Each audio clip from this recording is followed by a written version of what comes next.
चेन्नई शहर के एक व्यस्त इलाके में मरीना बीच के पास एक मल्टी स्टोरी अपार्टमेंट की 5वीं मंजिल पर तमराई 36 अपनी 8 साल की बेटी मीनाक्षी के साथ रहती है।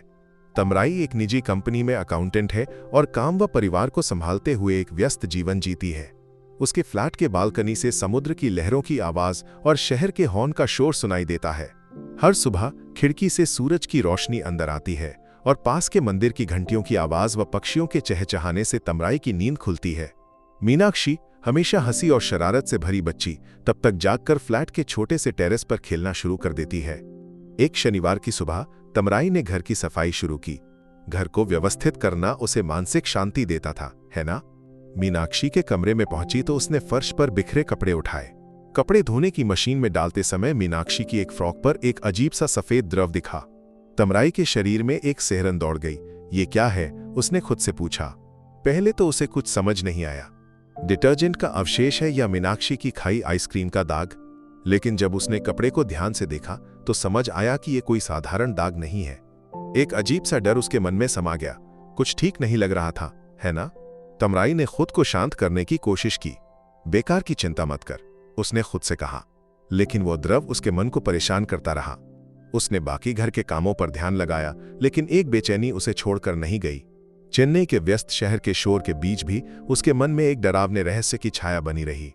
तमराई का जीवन हमेशा आसान नहीं रहा। 5 साल पहले मीनाक्षी के पिता और तमराई के पहले पति राजेंद्रन को कैंसर ने छीन लिया था। उस नुकसान ने उसे तोड़ दिया था, लेकिन मीनाक्षी को पालने की जिम्मेदारी ने उसे आगे बढ़ाया। 2 साल पहले उसकी मुलाकात विष्णु 40 से हुई। विष्णु एक IT कंपनी में मैनेजर है, दयालु और परिवार से प्यार करने वाला इंसान। तमराई और विष्णु ने शादी कर ली और मीनाक्षी को एक नया पिता मिला। लेकिन खुशी ज्यादा दिन नहीं टिकी। शादी के कुछ महीनों बाद तमराई की मां सुधा का दिल का दौरा पड़ने से निधन हो गया। उस दुख ने तमराई के परिवार को फिर से तोड़ दिया। तमराई के पिता मुरुगन 65 सुधा की मृत्यु के बाद अकेले रह गए। मुरुगन, जो कभी हंसी और ऊर्जा से भरे थे, चेन्नई के अपने छोटे से घर में परिवार के जमावड़े में कहानियां सुनाकर सबको हंसाते थे। लेकिन सुधा की मृत्यु ने उन्हें बदल दिया। वे अवसाद में चले गए, चुप रहने लगे और अकेले पड़ गए। उनकी आंखों में हमेशा एक खालीपन दिखता था, जिसे तमराई ने नोटिस किया। मेरे पिता को इस तरह अकेला नहीं छोड़ सकती, तमराई ने मन में ठाना। उसने विष्णु से सलाह कर मुरुगन को अपने फ्लैट में ले आई। मीनाक्षी को उनके साथ समय बिताने से अच्छा लगेगा, है ना? पिताजी को भी थोड़ी खुशी मिलेगी, उसने सोचा।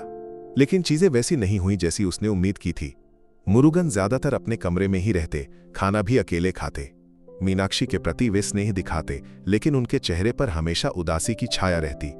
तमराई ने कितनी भी कोशिश की, वो अपने पुराने हंसमुख मुरुगन को वापस नहीं ला सकी। इसी बीच वो सफेद द्रव तमराई के मन को परेशान करता रहा। उसने कपड़े को फिर से जांचा, उसकी गंध समझने की कोशिश की, लेकिन कुछ स्पष्ट नहीं हुआ। उसका दिल तेजी से धड़का। ये किस चीज का दाग है? मीनाक्षी को कुछ तो वो डर गई। शाम को जब विष्णु ऑफिस से लौटा, तमराई ने उसे बताया, देखो, मीनाक्षी के कपड़े पर ऐसा दाग, उसने कांपते हुए दिखाया। विष्णु ने एक पल कपड़े को देखा, फिर हंसकर बोला, अरे, ये तो मीनाक्षी की खाई चॉकलेट या आइसक्रीम होगी। तू बेकार टेंशन ले रही है। तमराई को विष्णु की बातों पर यकीन नहीं हुआ, लेकिन उसके शांत चेहरे को देखकर उसने खुद को समझाया, शायद मैं बेवजह डर रही हूं। लेकिन उसके मन में एक शक की चिंगारी जल रही थी, है ना? अगले कुछ दिनों में तमराई ने मीनाक्षी में कुछ बदलाव देखे। हमेशा हंसने और दौड़ने वाली मीनाक्षी चुप रहने लगी। टेरेस पर खेलने की बजाय वो अपने कमरे में अकेले बैठने लगी। एक दिन तमराई ने मीनाक्षी की गर्दन पर एक लाल निशान देखा। बेटा, ये क्या है? उसने डरते हुए पूछा। मीनाक्षी ने कुछ नहीं कहा, सिर झुकाए खड़ी रही। तमराई का दिल फिर से तेजी से धड़का। उसने विष्णु को फिर बताया, लेकिन उसने इस बार भी इसे गंभीरता से नहीं लिया। बच्चे खेलते समय ऐसे निशान आ जाते हैं तमराई, तू बेकार में बड़ा मत कर, उसने कहा। लेकिन तमराई का सुकून अब खो चुका था। एक दिन मीनाक्षी के एक और कपड़े पर वही सफेद द्रव दिखा। इस बार उसके हाथ कांपने लगे, दिल जोर जोर से धड़कने लगा। ये क्या है? वो डर से सोचने लगी। उसने फैसला किया, अब और देर नहीं, सच पता करना होगा। तमराई ने उस कपड़े को एक प्लास्टिक कवर में रखा और चेन्नई की एक फॉरेंसिक लैब में ले गई। इसकी जांच जल्द से जल्द चाहिए, उसने लैब कर्मचारियों से कहा। अगले दिन जब रिजल्ट आया, तमराई की दुनिया उजड़ गई। वह द्रव पुरुष का वीर्य था, उसे सांस लेना मुश्किल हो गया। मेरी मीनाक्षी को, मेरे बच्चे को ऐसा, वो डर गई। उसने मीनाक्षी के शरीर की जांच की, लेकिन शारीरिक उत्पीड़न का कोई निशान नहीं मिला। वो द्रव सिर्फ कपड़े पर था। ये किसने किया, क्यों किया? तमराई के मन में सवालों का तूफान उठा। उसने पुलिस में जाने की सोची, लेकिन बिना सबूत के वे क्या करेंगे? हम खुद पता लगाएंगे, उसने ठाना। तमराई ने एक जासूस की तरह सोचना शुरू किया। घर में कौन कौन आता है?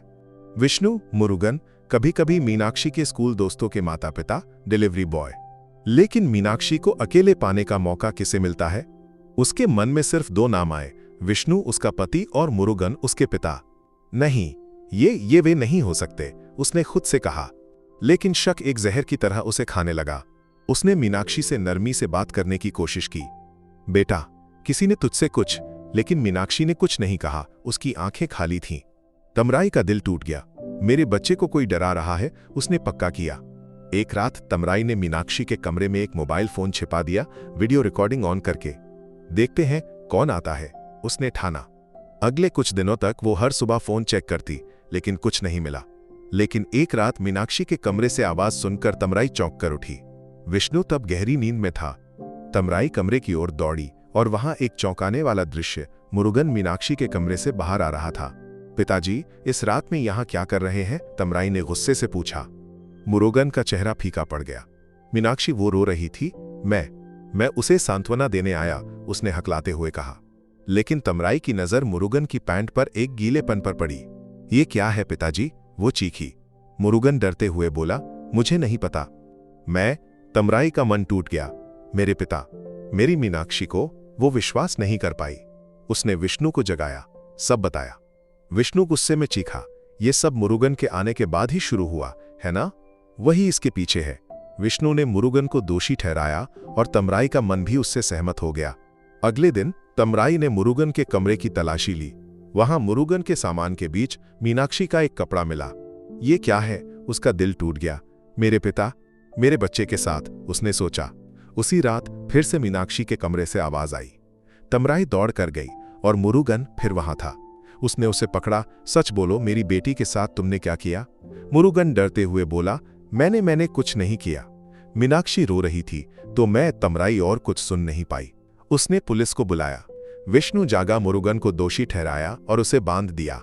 पुलिस आई और मुरुगन को हिरासत में ले लिया। लेकिन तमराई मीनाक्षी के कमरे में दौड़ी, फोन उठाया और रिकॉर्डिंग चेक की। वहां जो देखा उसने उसे हिलाकर रख दिया। वीडियो में एक आदमी मीनाक्षी के कमरे में आया और उसके कपड़े पर वो द्रव डाला। वो जल्दी से बाहर चला गया। एक पल बाद मुरुगन आया, मीनाक्षी को सांत्वना दी। जब उसने उसे गले लगाया, कपड़े का द्रव उसकी पैंट पर लग गया।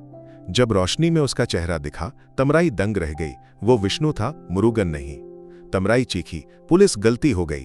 असली गुनहगार विष्णु है। पुलिस ने विष्णु को हिरासत में लिया।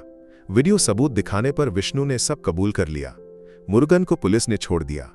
तमराई ने मुरुगन से रोते हुए माफी मांगी। पिताजी, मैंने आपको गलत समझा। मुरुगन ने तमराई और मीनाक्षी को गले लगाया। मैं तुम्हारी बेटी को अपनी जान से ज्यादा प्यार करता हूं, उसने कहा। अब तमराई, मीनाक्षी और मुरुगन चेन्नई के उस फ्लैट में खुशी से रहते हैं। मुरुगन के चेहरे पर फिर से मुस्कान लौट आई। मीनाक्षी फिर से अपनी शरारती बच्ची बन गई। वे एक साथ मरीना बीच पर टहलते हैं, आइसक्रीम खाते हैं और हंसते हैं।